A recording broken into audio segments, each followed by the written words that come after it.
Ladies and gentlemen, welcome to the Q4 and FY24 results conference call of GTPL Hathway Limited, hosted by Emkay Global Financial Services. As a reminder, all participant lines will be in the listen-only mode, and there will be an opportunity for you to ask questions at the end of today's presentation.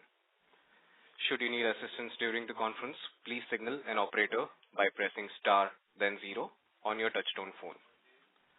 Please note that this conference is being recorded.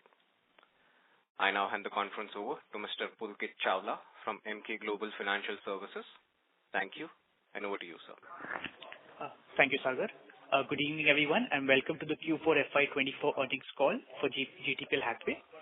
We have with us today Mr. Anirudh Jadeja, Promoter and Managing Director, Mr. Piyush Pankaj, Business Head CATV and Chief Strategy Officer, and Mr. Saurabh Banerjee, Chief Financial Officer. Without any further delay, I shall now hand over the call to the management for the opening remarks. Over to you, sir. Thank you, Pulkit. Good evening, everyone. A warm welcome to everybody to earnings call of GTPL Hathway to discuss the financial performance of Q4 and FY24. The company made progress in its subscriber base across both segments, achieving the 1 million subscriber milestone in broadband business and closing CATV at 9.5 million subscriber base this financial year. As the largest MSO, we look forward for consolidation of industry and retaining customer based on economy of scale and quality offerings.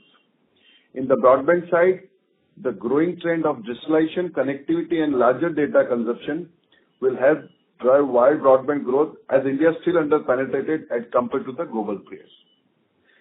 We are a company with consistent dividend paying history of those shareholders. For current financial year FY24, Board of Directors have recommended dividend of 40% as rupees 4 per share.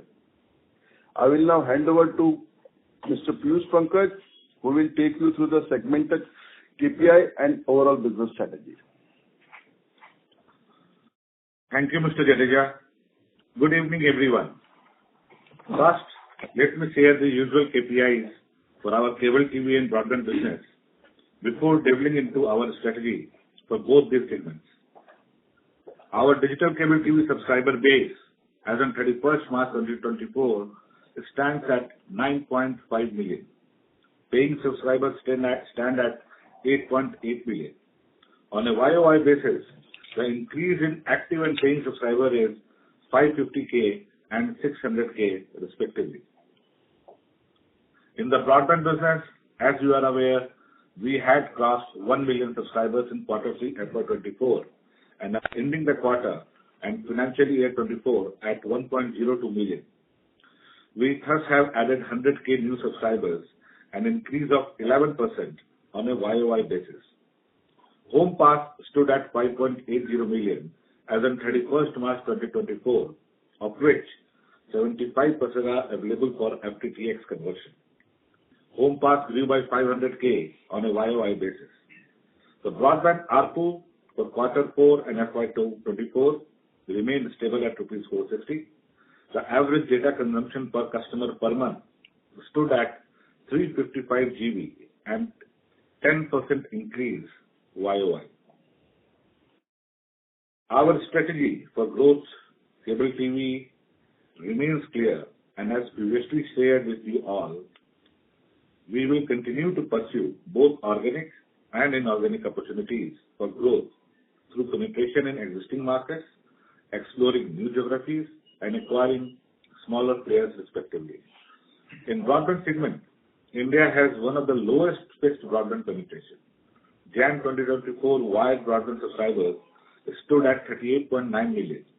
With 325 million households in India, current subscribers represents 12% penetration, which is far lower than penetration in developed nations of the world. The overarching strategy involves convergence of both cable TV and broadband services to provide holistic bundles to our subscribers to fulfill their entertainment and connectivity needs. Other services integration such as gaming, OTT apps, TV everywhere, etc. will help make it a complete package deal for our consumers. This will not only help improve customer stickiness, thereby reaching the churn, but will also help us increase our ARPU and thus improve our margins. I will now hand over the call to Mr. Saurabh Banerjee, who will take you through the financial performance of the company. Thank you, Mr. Piyush. Good evening to all participants. Let me take you through the quarterly results first. On a consolidated basis, revenue grew by 16% YOY to rupees 8148 million. Subscription revenue saw an increase of 14% YOY to rupees 3148 million.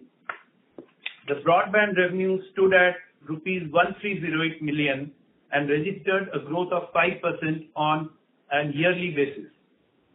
Operating EBITDA saw an increase of 12% YOY to rupees 1080 million, primarily led by higher growth in subscription income and ISP revenue.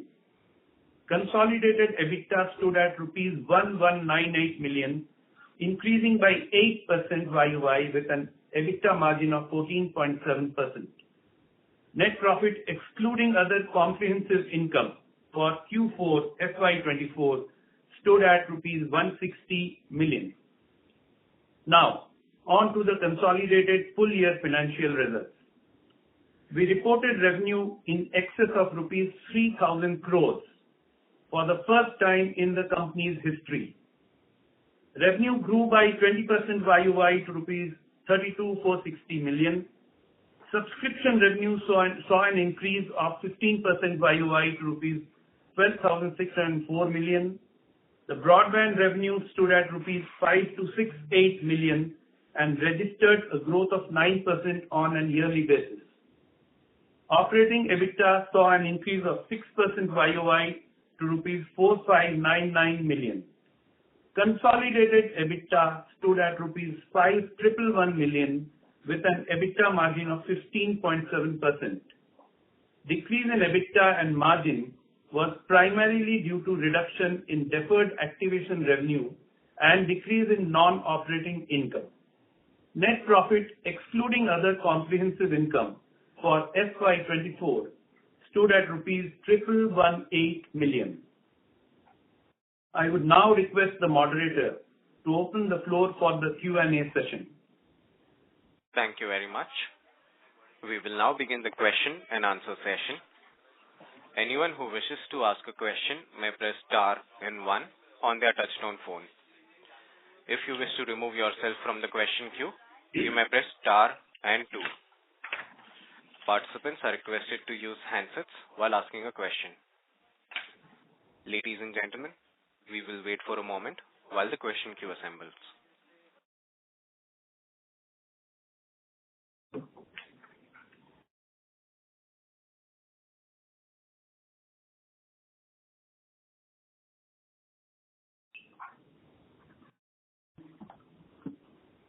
The first question is from the line of Guneet Singh from Counter-Cyclical PMS. Please go ahead. Hi, sir. Thank you for this opportunity. Am I audible? Yeah, Guneet. Please go ahead. Yes, so I would like to understand our revenues were in the range of 2,400 to 2,600 crores for the past couple of years.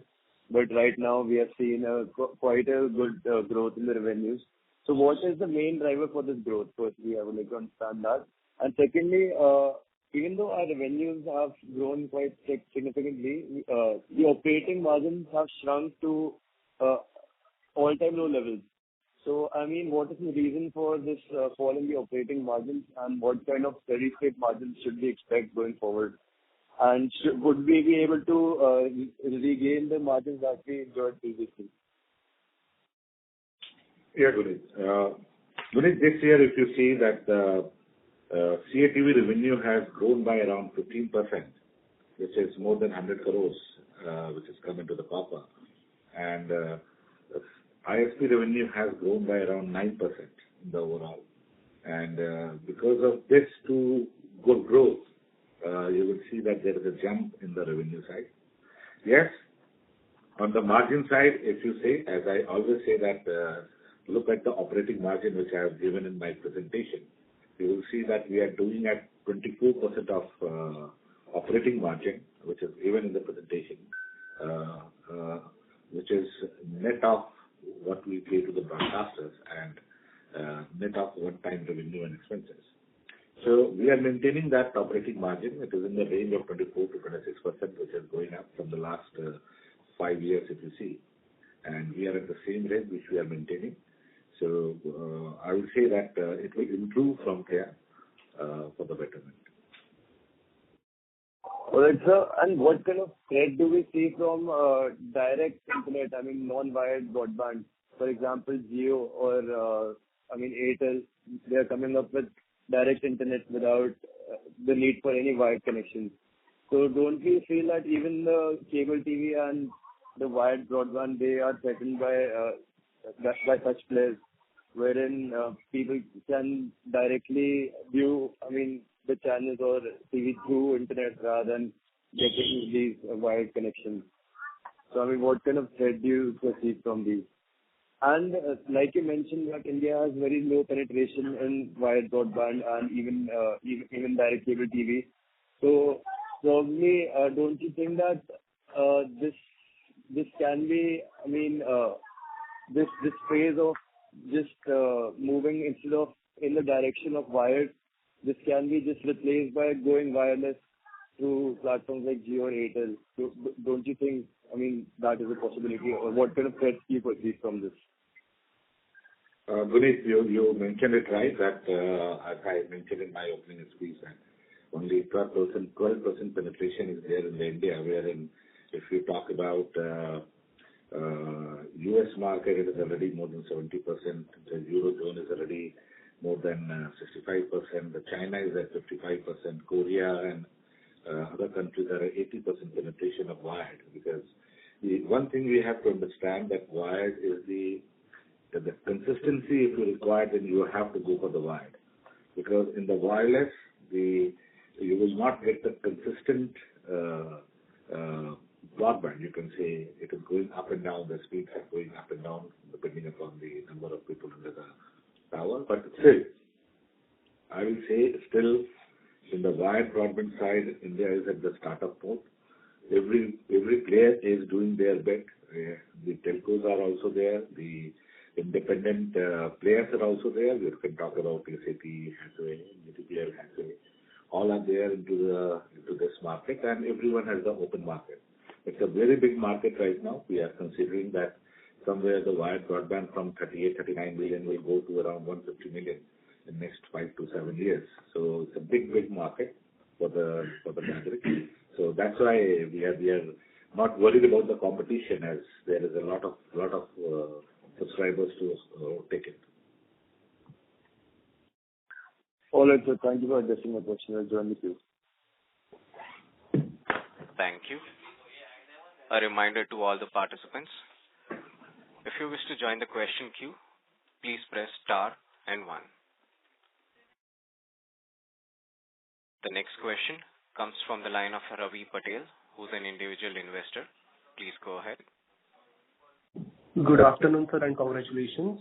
So my first question is that there seems to be a change in reporting of the fiber infra. Our leased fibers have more than doubled from around 6,500 kilometers to somewhere 16,000 kilometers, and no mention of underground fiber either. So is there some reconstitution in reporting or some strategic change where you want to focus more on leased equipment? No, it's more of, if you see from 97,000, we have gone to 1 lakh plus on the owned one, and the leased one as it was, you can say, reporting error where we are showing that 16,000 plus, which we have corrected this year, as in the last 2 years we have gone for the lot of connections from Airtel and Jio on that, with the telcos. So there we did the correction in the reporting side. So these are the correct figures right now. Okay, and so is my understanding correct that the rise in lease liabilities for the year is largely due to the rise in leased cables? And how much of increase in interest cost is split between debt repayments and interest on these liabilities? Come again, can you repeat the question, please? Your voice was cracking. Am I audible now? Yeah, audible now. Yeah, please. So, I just wanted an understanding, is my understanding correct when it comes to lease liabilities for the year? Is largely, for the year, the rise is due to the rise in leased cables, or like how much of the increase in interest cost is split between debt repayments and interest on lease liabilities? Yeah. So the finance cost, interest cost has two components, primarily two components are there. One is, of course, as you said, the debt cost, which is about, on an average, our debt cost is about 8.5%. Based on utilization of our limits, the debt cost may vary from quarter to quarter or from a reporting date to another reporting date. And there is an operating lease, so there's an accounting related entry which also is a part of the finance cost. So these are the two components. One is the real finance cost and one is the operating lease related accounting entry which is included in the finance cost. So these are the two components. Okay, sir, got it. Thank you for the clarification, sir. Thank you for the opportunity. Thank you. Thank you. The next question is from the line of Anjali Mishra, who's an individual investor. Please go ahead. Hello. Hi Anjali, you are audible. Hello. Yeah. Good evening, everyone. So my question is regarding project income and cost. So on a net basis between project income and cost, there seems barely any profit. So could you please guide me on the accounting of the same? And also, are we booking expenses we are yet to monetize? And also, because the previous guidance has shown 12 to 13% margin in the project. So I am currently only getting 2 million net on a 410 million cost. Yeah. So this project, I think we have taken that in the quarter 3. So this project is granted by Gujarat ISP Private Limited, GISL, after tendering of rupees 46 crores, wherein the Gram Panchayat of 8,000 Gujarat villages under phase 1 and phase 2 of BharatNet project has to be made Wi-Fi enabled by supplying the materials and installation of the same at the Gram Panchayat premises. So this project is almost over, and we have taken the revenues in the last quarter, and cost also we have taken in the last quarter. Some of the revenues is still pending, which we will take in the next quarter, as this quarter we have not taken. And yes, the margin is going to be around 12% margin in this project. Okay, and one more question. Expenses have already been taken. Some of the revenues have still to be taken. Okay. And one more question is regarding the growth in active subscribers in your TV division has stayed at the same level pretty much post Q2 FY24. So why has that been the case? You are talking about whose subscriber, cable or broadband? TV division, active subscribers in your TV division. CATV division. Yes, TV division. Yeah, so CATV division, if you see, active subscribers year to year, Y to Y has increased by around 550K, and paying has increased by around 600K. So there is an increase in the subscriber base, more than 500,000 in the year. So did we see a lot of churn in H2 FY24 and there was less net addition to the subscriber base? Yeah, churn is going to be there, as I explained in earlier calls also. But yes, I think we are doing the acquisitions and all, which is the churn is between 15% to 17%, varying here and there with the market. But yes, between 15 to 17% is the churn which is going on. But yes, we are doing the organic and inorganic both, and we are adding the numbers. Okay. Thank you so much. Thank you for this opportunity. Thank you. Thank you. A request to all the participants, please restrict your questions not on speaker mode, but please use handsets while asking your question. The next question is from the line of Ketan Hathway from Robo Capital. Please go ahead.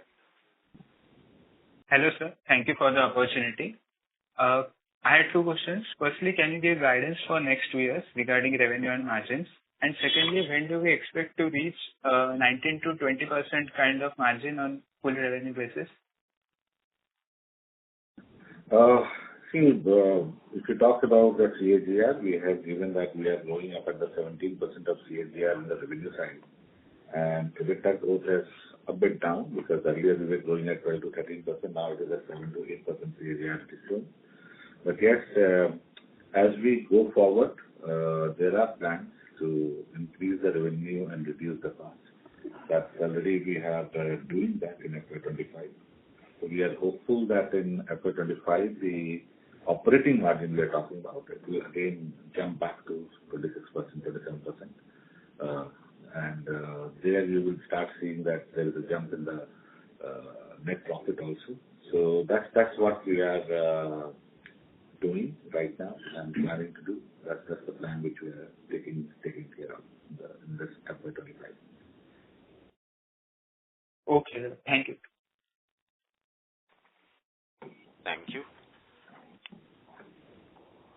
Participants, you may press star and 1 to join the question queue.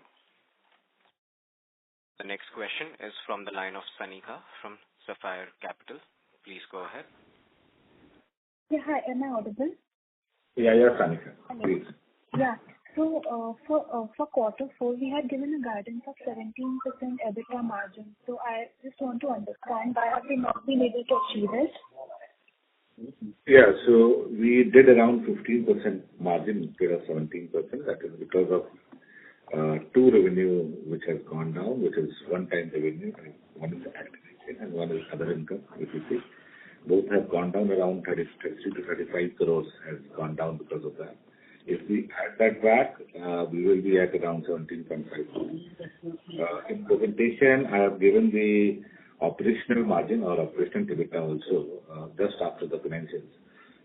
If you see there, we are at 24% EBITDA margin right now, which is 1% down from the last year. But yeah, we are very, it is in the range of 24 to 26% only. And we are confident that we will get back to 25 to 26% next year.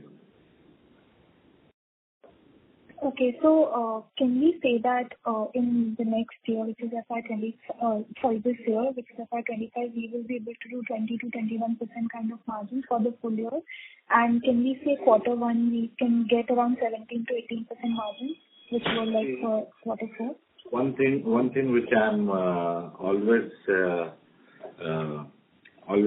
saying in the call that because we have to see the margins after netting the payment to broadcasters and revenue from the broadcasters. That's why you will get the proper EBITDA margin, the operational EBITDA margin, which we did as the operating margin. So that's why we have started giving the operational margin, which is, if you calculate it for the years, and we'll give you that, it is between the range of 24 to 26% throughout. So we are, as a business, we are maintaining that operating margin throughout.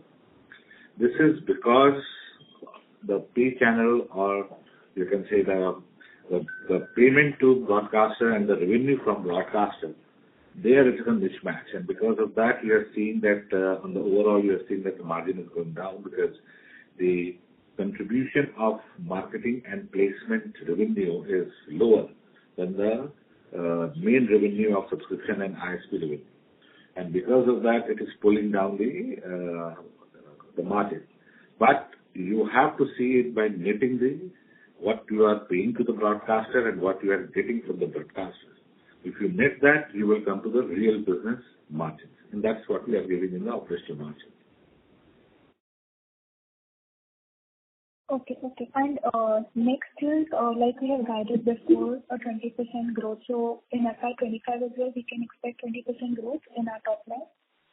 Yeah. If you talk about the operational margin, as I said, that it is going to be between 24% to 26%. We are trying to maintain that or increase that. So on operational side.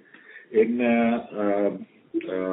real margin, if you talk about, because it depends on that what we are getting it from the broadcaster and what we are paying to the broadcaster. Based on that, what contribution of pay channel or marketing and incentive revenues, placement revenues is going to be in the EBITDA. Based on that, your margin will go up and down. So we are not sure about that because we do the business on the net basis, do all these things on the net basis. So I'll say that if you follow the operational margin, that will be great for us as analysts. Okay, and just one more question, which is on the depreciation side. We've done 337 crores of depreciation we've had in this year. So next year again, can we expect a 25-26 crore increase based on the capex guidance that you've given last year? Yeah, this year is a bit exceptional, but next year also, because I have already told that we have to do some of the capex for maintaining the business as the churn has gone up from earlier 7 to 8% to now 15%. So that's why, before COVID it was 7 to 8%. After COVID it has gone up to 15%. So there you have to do some capex for maintaining the business, and those are adding into your depreciation, which is not contributing into the bank. So that's it will increase, but it will be not increase at that level, but it will increase. Okay, and capex number is around 400 crores, right? Which is the annual maintenance capex? Yeah, we are going to do between 350 to 400 crores this year. Oh, sorry, can you repeat the number? We were going to do capex of between 350 to 400 crores in FY25. Okay. Thank you. Thank you. The next question is from the line of Jaykant Kasturi from Way to Wealth. Please go ahead. Yeah. Hello, sir. Sir, I was going to your balance sheet. In terms of your borrowings, it has increased. Could you tell me the reason? Probably is it because of the project which you are doing right now, or it's due to any other reasons too? Yeah, so you will see that there is an increase in the borrowing.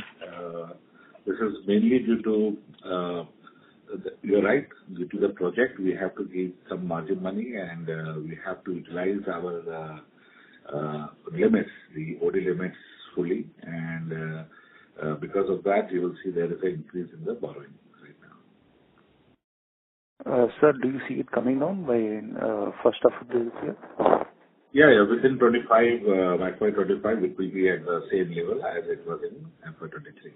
In FY24, it has been increased because of the projects, and because of that, we have to utilize our all ODs at the maximum level. We are expecting that it will come down in FY25 with the time. Sir, and with regards to your trade receivables, primarily from the broadcasters' receivables, how do you see it? Yeah. So its trade receivable is both your trade receivables and payables. It's almost both sides around 80% is the increase. That is 80% is from pay channels, from the broadcasters. Okay, it's not particularly one broadcaster. These are included. No, it's not particularly one broadcaster. Yeah. Okay. You have to receive money also from them. You have to pay them. Yeah, that's true. Yeah.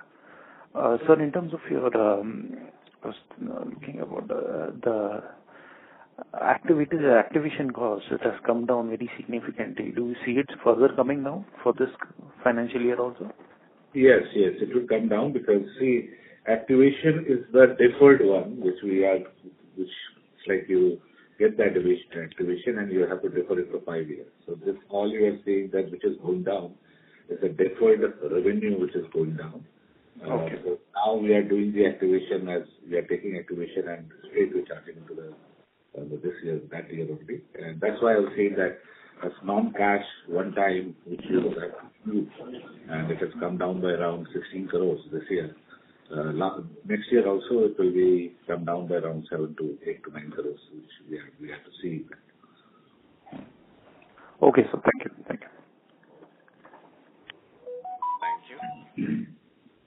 The next question is from the line of Siddhant Shah from Corporate Database. Please go ahead. Hi, sir. This is Siddhant here. Thank you for letting me ask the question. Sir, I had a couple of questions. One, I think we completed the acquisition of Metrocast in this quarter, right? Did we consolidate that entity before itself, or after this consolidation, has that added, subscribers and the subscription income to our P&L? No, we have started consolidating it from the quarter two, when we have taken it up to 4% and the control on the company. This quarter we have, as per the agreement and all, we have increased our stake to 50.1% now in the company. So, in this quarter it was 50.1%, right? After this quarter, like in March. That's right. This quarter it is 50.1%. So the conclusion of deal happened in somewhere around 13th of March. 13th or 14th of March. We have consolidated that entity from Q2 itself. That's right. In Q2 we have given that we have started consolidating Metrocast numbers. Got it. And now since we have acquired the majority stake, how many more subscribers has Metrocast added to our active subscribers, or that has made no change there? Yeah, it's like 4.5 lakhs, which is there in 9.5 million which we have given. So 4.5 lakh subscribers has come from the Metrocast. Got it. And just, sir, on the quarter-on-quarter thing, I noticed that there has been a slight degrowth in both subscription and broadband revenues on a quarter-on-quarter basis. But we've actually seen our number of subscribers increase while ARPU is stable. So just wanted to understand, is that just an accounting entry that is why it has decreased? It is that. Then we have to see that there is a one day which is lesser in this quarter than the quarter three. So there is an effect of one day revenue which is there in both ISP and cable side. Plus, as you know, this quarter there was Ramzan, and in the Ramzan time always the subscriber goes down and again come back. So they are coming back in April. But yes, March we got affected due to Ramzan, and there you see in this quarter we are losing around 1 crore of revenue on that. So it's a one day plus 1 crore. Got it. Okay. Fair enough. And sir, in terms of just capex, did we include Metrocast acquisition in our capex figures for FY24? And are we going to keep the stake at 50%? Or is FY25 capex numbers accounting for the remaining acquisition of Metrocast? No. Whatever we did, it is coming under the investment in our books right now. And from next year onwards, we are going to go for the capex and all, because the deal was to, as you can see there, that was to give him the check or cash for 25 crore plus the boxes, 230,000. Right. That's why. So those all have gone into the investment right now. So no capex has happened. The capex this year is 396 crores, which has happened. Out of that, 200 crores is cable and 196 crores is broadband. Got it. So this acquisition is not counted in that capex figure, is it? No. It is in the investment. Okay. It is okay. Got it.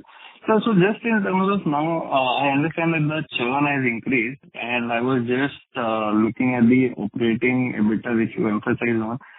We spent almost around 400 crores of capex this year in FY24, and while our EBITDA has barely increased by 6%, so which is an increment of around just 30 to 40 odd crores.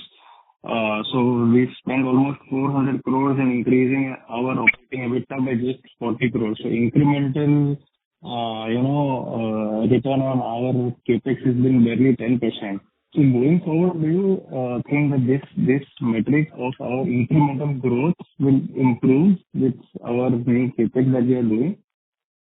Yes, it does. So this time, actually, as I said that the cost side, if you see, the NTO 3 has come into the effect, and already the whole margin is under pressure from the pay channel and this there.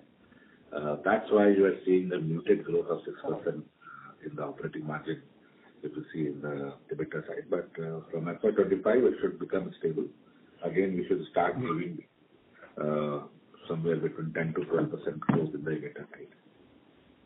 Got it. Perfect. And last, since you've mentioned that we are very underpenetrated in our broadband as a category, India is very underpenetrated. What is the market growth of broadband that is happening, and what is the growth that we would be looking at, given our geographies and our penetration?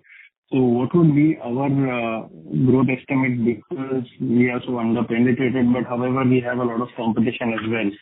So what would be our growth expectations, and what will be the market growth expectations according to you?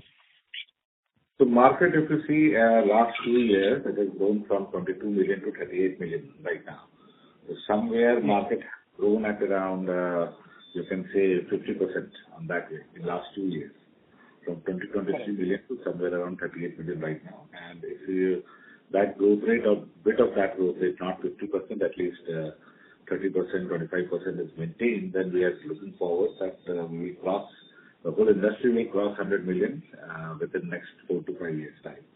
So that's what we are looking forward, that if the CAGR will be maintained in this market and also then the opportunity is very big.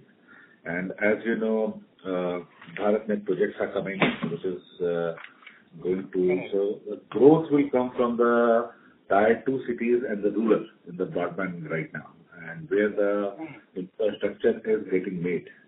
So we are looking forward that as the infrastructure improvement will happen, this industry will go and improve from there. So, BharatNet project is already on the annual 16 states that BharatNet project is starting now. Wherever the BharatNet project is completed on those states, you will see the penetration is more. The states which is still lacking is where the BharatNet project is not there. So all those things are there in the annual. So we'll see that how it will improve. But yes, we are very hopeful that the penetrations are very high in the other countries. India will witness that also with the time. Got it. Perfect. Thank you so much, sir. Thank you. Thanks for that. Thank you. The next question is from the line of Tanya Gupta from Green Portfolio. Please go ahead.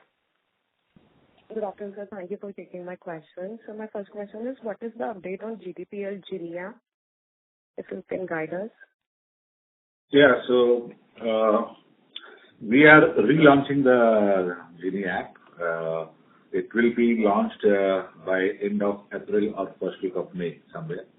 So already app has gone into the UAT, user testing, and we are hopeful that it will be launched by end of April or first week of May somewhere.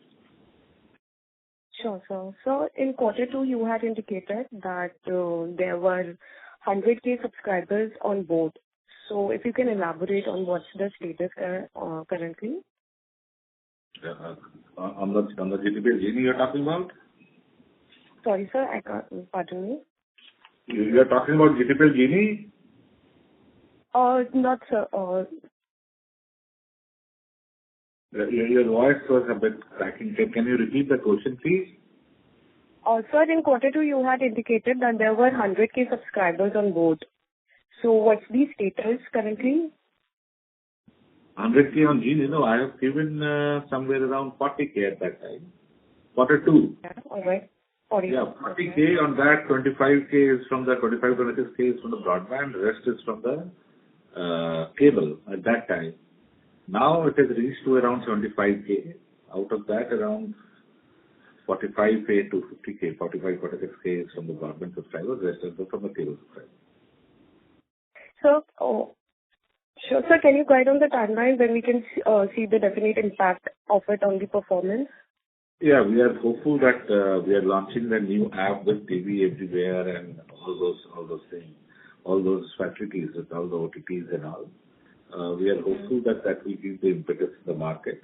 Yes, as you know, OTT market has a bit slowed down in last 1 year, which we are seeing that big OTT players also have a slowdown in the subscriber base, but still we are hopeful that we will start getting the more OTT subscribers in our own universe.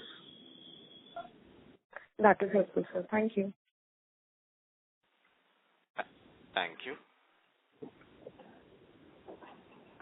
Participants, you may press star and 1 to ask a question. The next question comes from the line of Madhur Rathi from Counter Cyclical Investments. Please go ahead. Thank you for the opportunity, sir. Sir, I wanted to understand our EBITDA margins. Sir, considering this broadcasting, whatever we pay to the broadcaster as well as whatever we get is a part of our business, and you need to take it as a bundle for your EBITDA margin. So what kind of margins can we maintain considering those charges or whatever we get, and what will it take for us to get more than we pay to broadcasters? So as I said earlier also that generally you have to see the business by netting off what you are paying to the broadcaster and what you are taking it from the broadcasters, because there the margin of marketing and placement income is very low margin, and that is the contribution in the EBITDA is low, and that's why it is pulling out your margins in that way. But you have to see by netting it off and see that whether what you are paying and what you are getting from the broadcasters both are in that way, and what margin we are maintaining. That's we have given in the slide that we are at around 24-25%, and we are going to improve from there.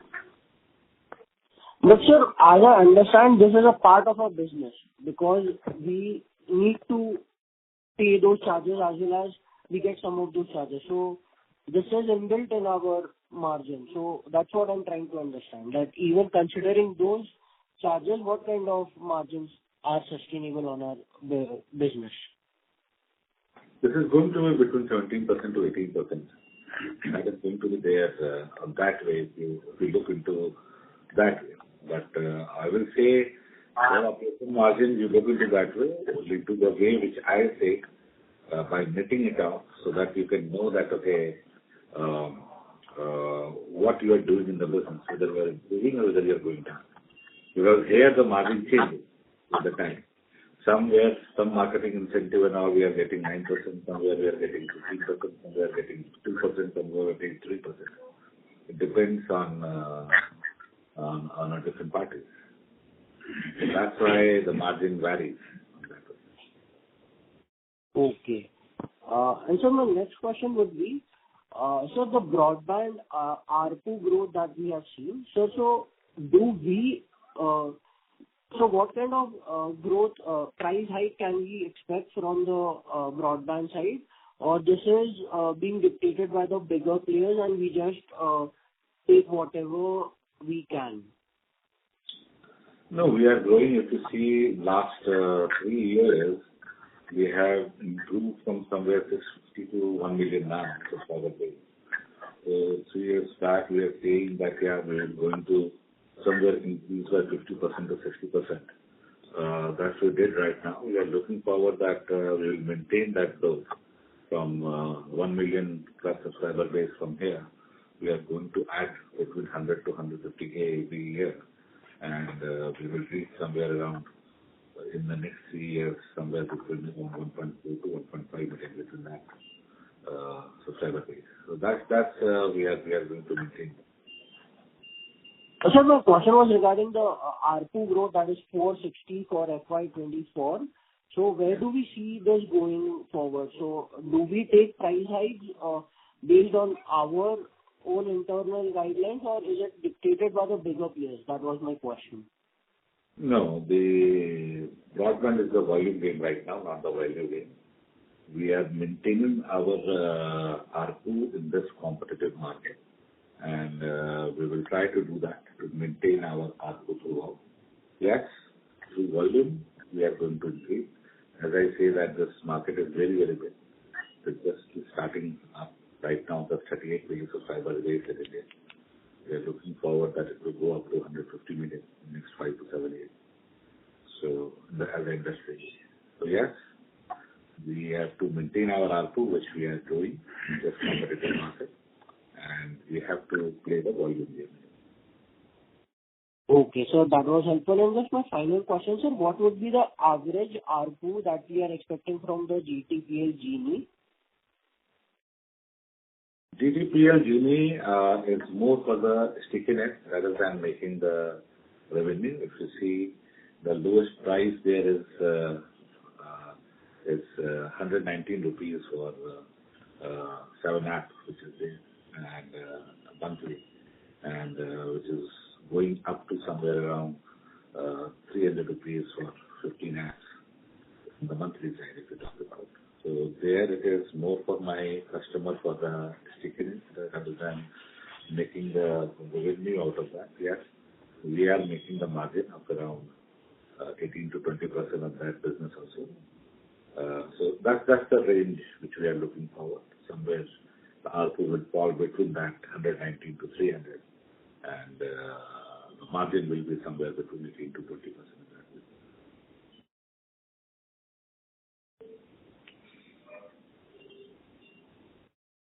Thank you. Members of the management, I believe Mr. Rathi has dropped from the question queue. So okay. We'll take the next question. That will be from the line of Raj from Arjav Partners. Please go ahead. Hello, am I audible? Yeah, Raj, please go ahead.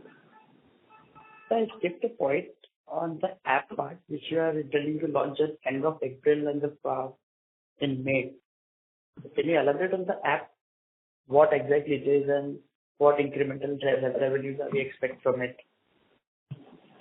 So that it's a completely B2C application for the consumer, where consumer can see the TV everywhere, can watch OTT application, any OTT application where consumer can use directly to the any OTT, the pre-OTT or free OTT, or you can watch any linear TVs on his app.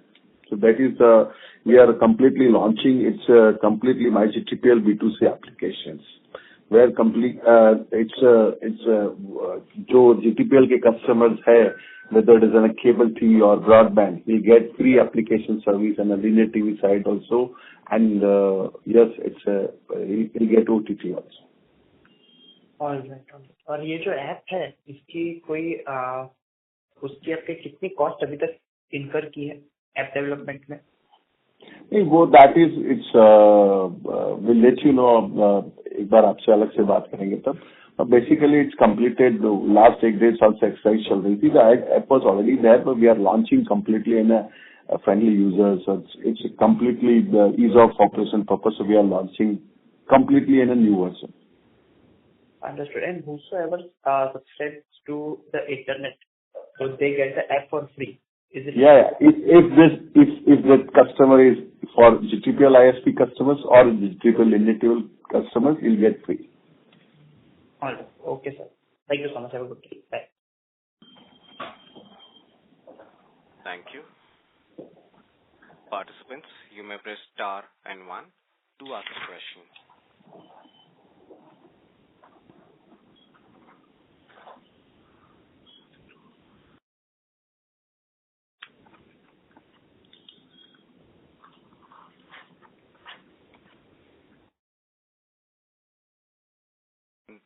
Ladies and gentlemen, that was the last question for today.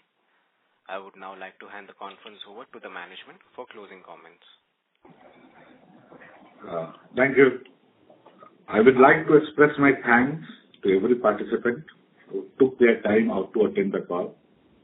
For any queries, please feel free to connect with Orient Capital, who are our investor relations advisors. Thank you once again. Have a good day. Thank you. On behalf of Emkay Global Financial Services, that concludes this conference. Thank you for joining us. You may now disconnect your lines.